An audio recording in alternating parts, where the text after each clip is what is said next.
And so our last talk of the day is a build on the prior talk, a developer's test suite for company-specific extensions. So Jan Nespor from Merck will be presenting. Jan. Hello, everyone. My name is Jan Nespor, and I work as information architect for MSD, which is called Merck in US. And together with my colleagues, we would like to talk about our approach, how we use and how we extend Allotrope foundational ontologies and Allotrope data models. Next slide, please. So we will start with some context and motivation, then I will describe very briefly our development process, and then I will hand over to Jan Rosecky, who will show some examples of these extensions, and then we will move to the Shekel validation of data. Then we will show how we validate the shapes. We will talk briefly about automation, and then hopefully at the end, we'll be able to do a short live demo. Next slide, please. So I believe that most of you are well aware of the basic principles of Allotrope framework, and that you know that ontologies and data models are key inputs for the conversion of data into ADM. AFO and ADM cover just a subset of data that can be ingested from instruments. And this is not a bad thing. So I think actually this is something that helps to promote the standard across industry. However, with your real life use cases and real life projects, you will typically need to add some additional data to your ADF files. So this can be, for example, some instrument data that is not covered by AFO or ADM. It can be your internal data like internal identifiers, or you might have some additional requirements on the data structure. So you might, for example, require some more strict constraints. So to be able to convert this additional data into ADF, you need to develop these your company specific extensions. And I think it's important to mention here that these extensions should be developed as additive, which means that the data that complies to the extended model also complies to the original model. So you are basically not breaking the standard. And also you can see these extensions as kind of an agile way how the Allotrope standard can be evolved, because you can keep these extensions as your internal standard first, but you can also contribute them back to Allotrope, and they can become part of the standard after the Allotrope governance review. Next slide, please.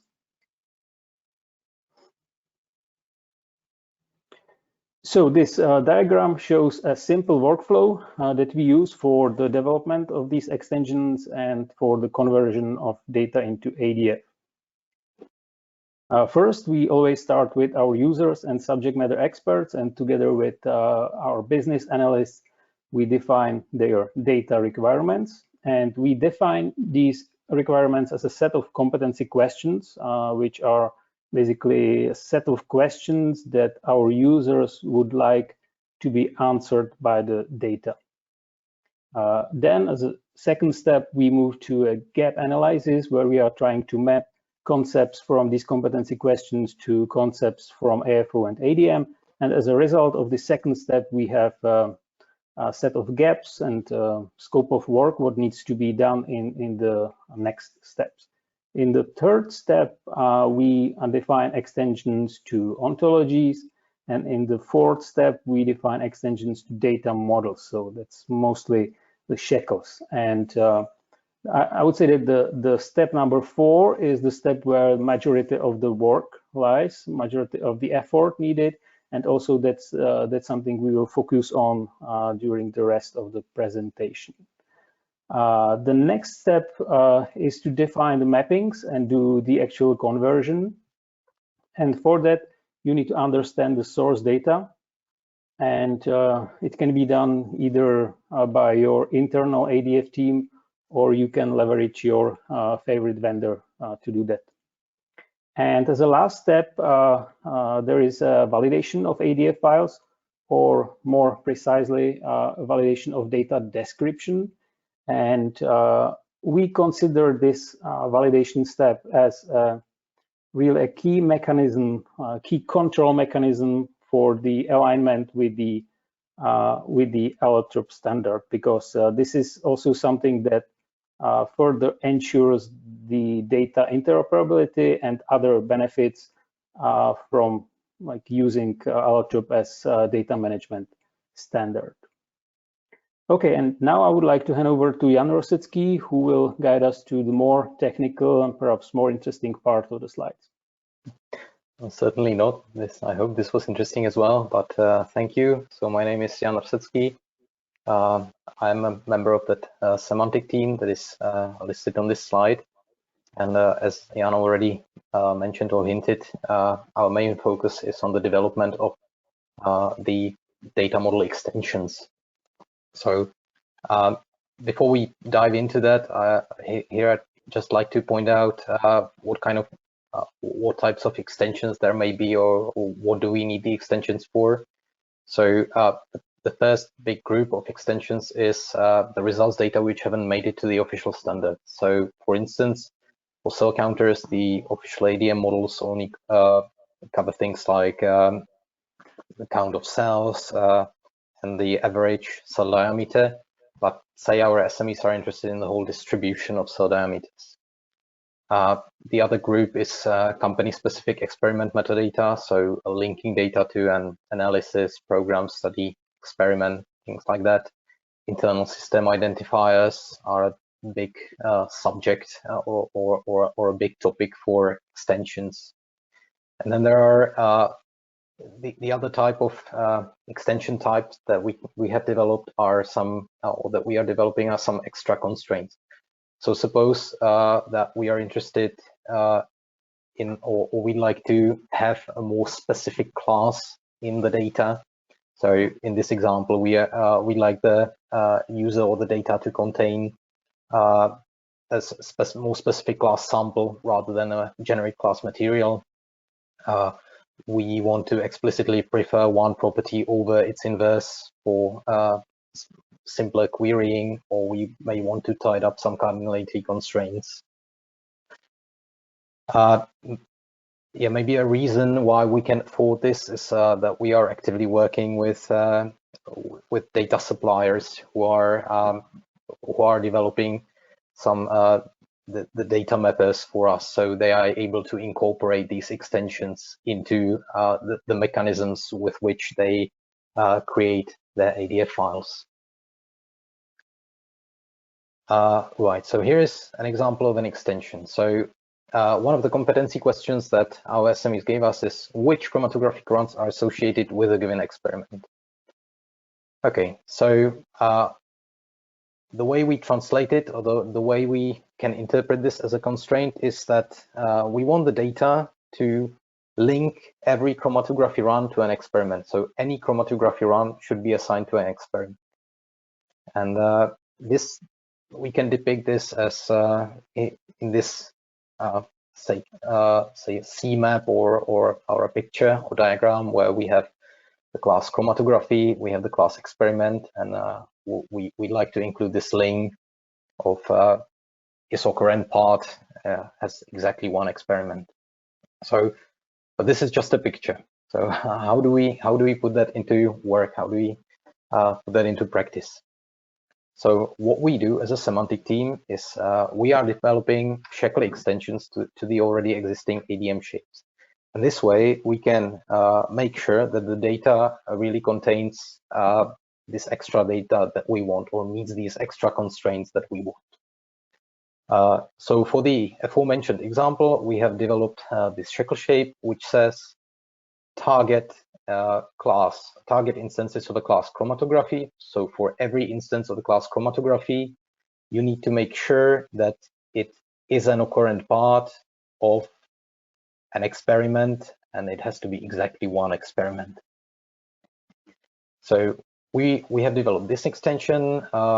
We have referenced it in our manifest, which is something like a validation recipe that we use for the validation of the data. And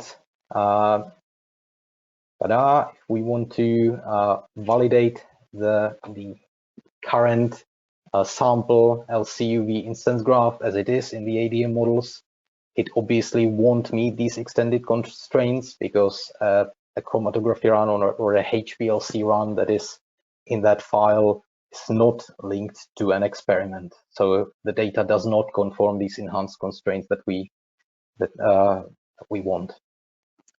So to make sure that it does, we can add an experiment. So here we've created a blank node, which is an experiment. We've added a comment that it's experiment XYZ, and we are saying that it has an occurrent part, and this UID points to this HPLC run. So when we have extended the data like this, the data passes the validation. Okay, so this all looks very nicely, but do your shapes actually work? So, and do they work as expected? So we have created our little watchmans, and now who watches the watchmans? So how do we make sure that that the shapes that we've written are correct? They are not imposing something that would be against the original ADM shapes, and that they are behaving as expected. And in order to do that, we have developed a test suite. So the test suite is a tool that helps us declaratively write tests like the ones that you've seen before. So for instance, if we want to declaratively write a test that says, check that shapes, our and ADM shapes, accept enrich sample LCUV instance graph, we will create a test file that looks like this. So first we will say, use the new LCUV manifest, use the original instance graph, LCUV instance graph, enrich that. So here is that little bit of extra data that we've added in the previous example. And then we are expecting the validation to return the data to be conformant, the validation to return conforms true. Okay, but it's just one part of the story. So we also need to make sure that our shapes trigger a violation when they encounter a chromatography run without a linked experiment.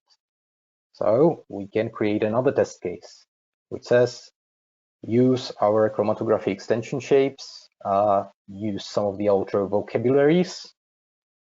Here is the data that I want you to validate, and the data is a chromatography run without linked experiment. And I want my shapes to say, oh, if you encounter something like this, you have to complain. You have to say the data is not valid, it's not conformant, and you can or you should complain in a specific way. So you should have a result message. Chromatography run must be an occurrent part of exactly one experiment. The focus node should be the chromatography 01, and the validated constraint component should be the min count. So the min count is something that is validated. There's another example as well. So this is, in this example, I have a chromatography run that has 2 linked experiments. I don't want the data to pass that validation, this data to pass the validation either. I want the shapes to complain in a slightly different way. So I want the quantified max count constraint component to go to fail this time. Okay, so to summarize this part, these tests use sample instance data to test that shapes behave as expected. So we have 2 kinds of tests. We check that incorrect data causes violation, and we call these unit tests because we are using the simplest data graph that should trigger a specific violation or warning. And the second kind of test is that is a test where we're checking that correct data passes, and it has to pass both our shapes and the original ADM shapes. So we call these integration tests, and we validate complete valid data graphs to check the satisfiability. This whole fun is built on the W3C standard test suite for the Shekel standard. And the way we've implemented this is by translating the files I was showing you into JUnit tests, and then the whole bunch of JUnit tests can be run. So here you can see the test suite run in an IDE, in integrated development environment. So you can see many, many tests. I have run that just in one click or using one command. The overall time is, you can see that it takes hundreds of milliseconds to run the unit tests. It takes units of seconds to run the integration tests. So whenever I change something and I want to make sure I haven't broken anything, I can run these tests, and they should do the job for me. There are also other kinds of errors apart from the non-functionality. So perhaps these are more easier to detect. So that the shapes file cannot have a valid RDF syntax. So for instance, this one is missing a semicolon. We want our test suite to be able to find that. It can be invalid Shekel. So here we have a property shape which does not have an SH path. That's not allowed. There may be some unresolved imports. You can see this. I am wrong. I want to be able to detect these kind of imports that are not resolvable. Or unresolved IRI. So here I have this blah, and that's things will go, or I wouldn't target anything, or I would target a wrong IRI in this case. So I want our tests to complain in this case also. So just to summarize, these tests check that shapefiles together with their transitive imports are correctly formed. And just a small note on this one. With the transitive imports means also with the ADM shapes that we are transitively using. So we're not just checking our extensions in this case, but we're also checking that the whole chain of the ADM shapes that we are using for a specific validation is correct. So what we do, so how do we test that?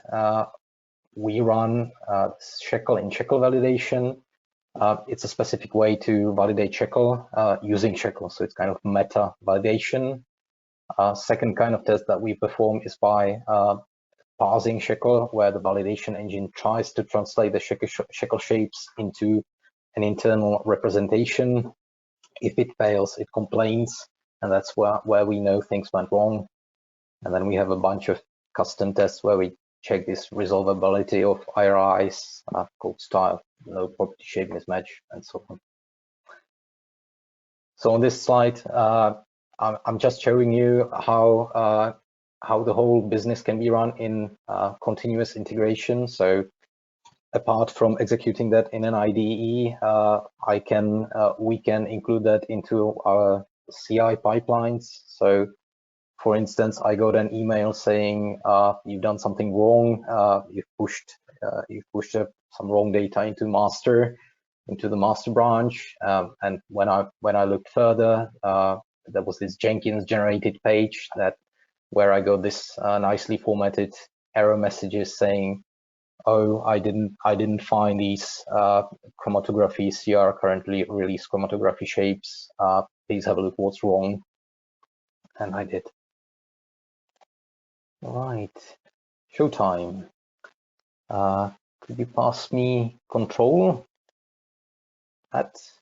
Okay. All right. Can you see my screen now? Yes, we can. Yeah. Okay, brilliant. So I've just run the Shekel in Shekel validation, the Shekel pass validation. Now everything has passed. Let's see what happens when we screw things up. So let's just do this. We will in a minute generate the tests. I'll make this larger. So now for every shapes file that we have in our data, we're running this Shekel parse and Shekel in Shekel tests. You can see that it's pretty quick. Nothing went wrong just yet, which is surprising. Is that because? Oh no. Okay, so this is not actually an error. So this missing semicolon, it's not a problem. I need to put it here. So let's do a second try. Sorry about that. So what I've done previously is I've dropped this semicolon, which was the last one, and that's actually not a problem. So no error was detected in that case.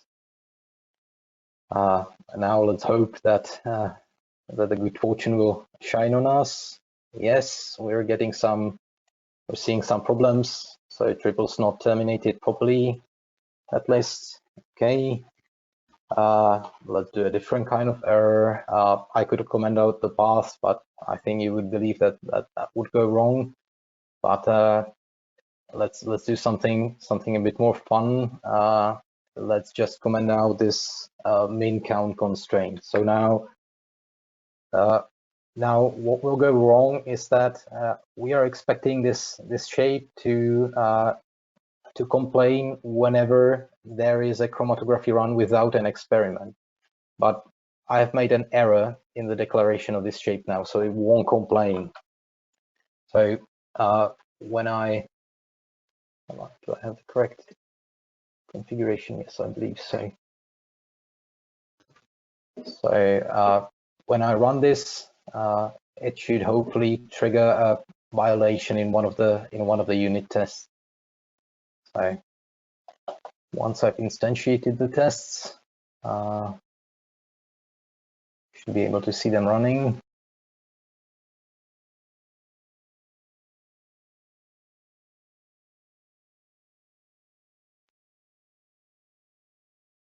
So you can see that this only takes a couple of milliseconds to run each of the test files, and here's what went wrong. So I got an error saying mismatching validation results.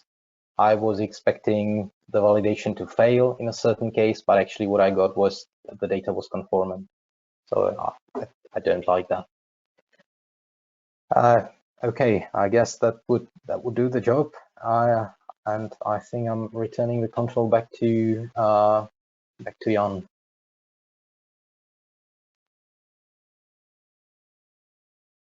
We go back. Okay, thank you. So can we get back to the slides?